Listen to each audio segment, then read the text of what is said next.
Students art की evaluation एक बहुत इंपॉर्टेंट एरिया है। एज टीचर्स आपको ये रियलाइजेशन होनी चाहिए कि आप जिस हद तक एक स्टूडेंट के आर्ट को अप्रिशिएट कर सकते हैं, उसकी क्रिटिकल इवैल्यूएशन कर सकते हैं, उसी हद तक आप उसको इम्प्रूव करवा सकते हैं। जो हमने डिफरेंट थेरीज देखी कि किस तरह से विजुअल आर्ट्स में एप्रिसिएशन होती है, क्रिटिसिज्म होता है या जजमेंट होती है, ये बिल्कुल उसकी इवैल्यूएशन की डिफरेंट थेरीज हैं। लेकिन परफॉर्मिंग आर्ट्स में जो थेरीज हैं उनकी नेचर थोड़ी बदल जाती है। उसकी सबसे बड़ी वजह तो ये है कि जो परफॉर्मिंग आर्ट्स हैं और विजुअल आर्ट्स हैं उनका एक डिफरेंस है, वो टाइम फैक्टर का है, जो कि हम पहले भी जिक्र कर चुके हैं कि परफॉर्मिंग आर्ट्स में जो टाइम फैक्टर है वो ज़्यादा इंपॉर्टेंट होता है, क्योंकि एक लाइव परफॉर्मेंस जब आपके सामने होती है तो जो एस्थेटिक एक्सपीरियंस है जो व्यूअर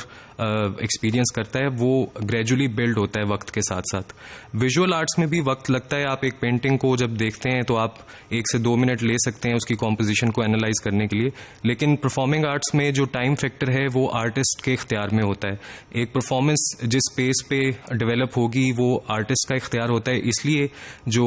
व्यूअर है या ऑडियंस है वो सब्जेक्ट होते हैं टू दैट पेस कि किस तरह से वो आर्टिस्ट जो है वो उस एक्सपीरियंस को व्यूअर के अंदर मुंतकिल करेगा और बिल्ड करेगा ग्रेजुअली। इसमें बहुत सारी थेरीज हैं जो कि परफॉर्मिंग आर्ट्स की इवैल्यूएशन के लिए इस्तेमाल होती हैं। उसमें कुछ तो कंटेम्प्रेरी हैं और कुछ एंशंट हैं। जो एंशंट थेरीज हैं उसमें 2 इंपॉर्टेंट थेरीज को हम थोड़ा सा डिस्कस करेंगे। इनका सरसरी जिक्र हम पहले भी कर चुके हैं। एक तो थेरी ऑफ रस है जो कि ड्रामा के कॉन्टेक्स्ट में इंडिया में इवॉल्व हुई और तकरीबन 2000 साल पहले इसके ओरिजिन्स हैं।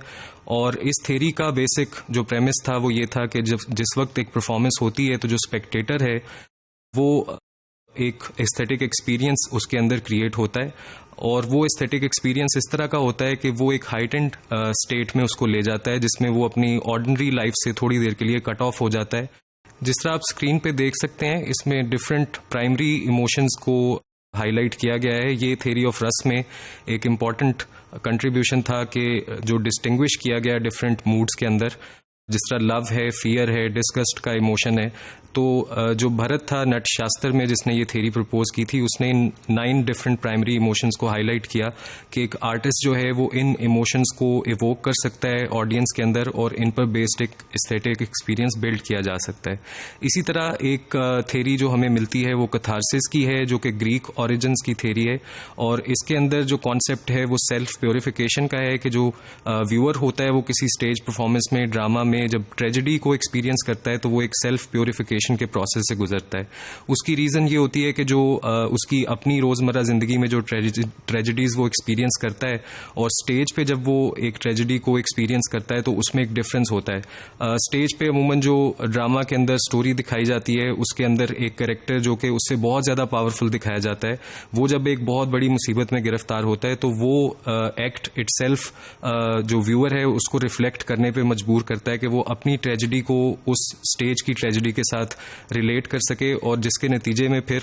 एक बिगर ट्रेजेडी को देखते हुए जो अपनी उसकी ट्रेजेडी का इम्पैक्ट होता है वो रिड्यूस हो जाता है। तो ये एक तरह की सेल्फ प्योरिफिकेशन होती है। इन थेरीज ने एक बेसिस बनाई जिस पर फिर फर्दर बाद में डेवलपमेंट्स हुई कि किस तरह से परफॉर्मिंग आर्ट्स को इवैल्यूएट किया जाएगा। उसमें बहुत सारे लोगों की कंट्रीब्यूशन है और उसका जो बेसिक मकसद होता है वो ये होता है कि एक आर्ट पीस जो कि से एक ड्रामा है और उसकी हाफ एन आवर ड्यूरेशन है, तो उस हाफ एन आवर में जिस तरह से step by step experience build होता है, उसमें किस तरह के इफेक्ट्स ऑडियंस पर क्रिएट होते हैं, उसमें वो किस तरह के एक्सपीरियंस से गुजरते हैं, उसकी डेवलपमेंट किस तरह से होती है और उसको इन्हेंस किस तरह से किया जाता है उस एक्सपीरियंस को। इसकी वजह से जो एस्थेटिक थेरीज जो कि परफॉर्मिंग आर्ट्स को इवैल्यूएट करती है उनकी एक फंडामेंटल इंपॉर्टेंस है। तो उसको समझने के लिए, उसको थोड़ा डिटेल में देखने के लिए बेशक वो आपके लिए अभी मुश्किल होगा उसको बहुत ज्यादा टर्मिनोलॉजी की टर्म्स में देखना, लेकिन हम कोशिश करेंगे कि उसको बहुत सिंपल लेवल पे हम एक्सप्लेन कर सकें, एटलीस्ट